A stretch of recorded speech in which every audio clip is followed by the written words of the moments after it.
Hi everyone, welcome back to Sonny Reviews It. Today I'm reviewing the Riccle pipe and bag and tip set that I picked up from Amazon, and I've been using it to fill my homemade body butter into containers.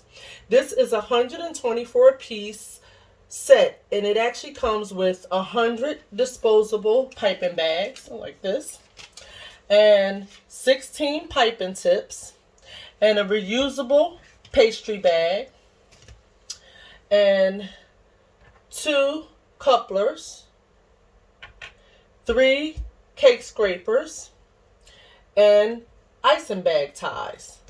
And it also comes with a pattern chart that shows you the different patterns of the piping tips. And basically everything you need to pipe products neatly.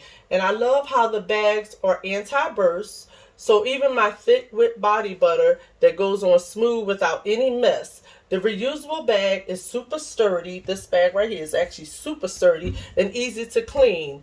And the variety of piping tips, they're so cute with all the different, swirls, and makes the designs very professional. It goes into every jar really neatly.